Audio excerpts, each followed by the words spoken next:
Hey everyone, it's me Tim from FTA Adventures, and today's video topic comes from Dan and Julia Wood. They are Patreon subscribers and they answered my recent poll about video topics that they'd like to see. And the topic they came up with is things to do when you can't go for a ride. And that would be like, winter time, for example, when you just can't get on your bike and go. So we're gonna jump into that right after this.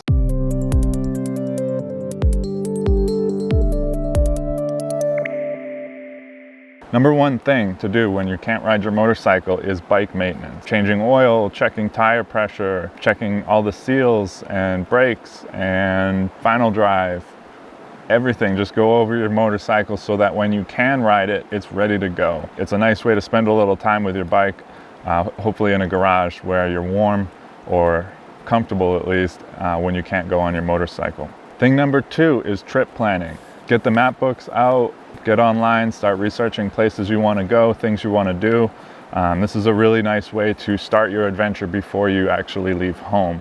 It'll get you excited about places you're going to see, and when you do have the opportunity to get back on your bike, you already know where you're going to go. You don't have to waste time thinking about, well, where should I go this weekend? So trip planning is a great thing to do when you can't ride your motorcycle. Number three is editing videos or photos, just going through photos from your past trips. This is a nice way to relive the experience, and you can come up with some really cool things by doing this. Obviously, if you're editing videos, you can come up with a pretty cool video to watch and show your family and friends about your most recent motorcycle adventure. If you're dealing with photos, for example, you can actually go online and set up a printed book with your photos from one of your big trips. And it's a nice way to relive the experience and share it with your friends and family. Number four is research and learn new skills. Things like knots to tie, fire building, etc. All the things that are actually in my book, The Fundamentals of Motorcycle Camping. I'll leave a link to that down in the description box below. It's a great way to learn a little bit about camping or traveling, just building up your knowledge base of things related to motorcycle adventures. And number five is to research and invest in new gear. For me, it's a constant evolution. It's always changing.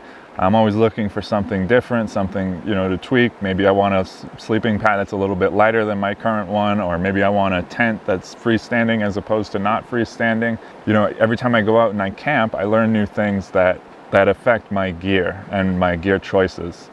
So it's really good when you can't ride your motorcycle. Get online, do your research, watch videos, and then when you do purchase stuff, you can test it out at home in your backyard or even in your living room. So those are 5 things to do when you can't ride your motorcycle. Hopefully you guys found this video useful, and I will catch you in the next one. Ride safe.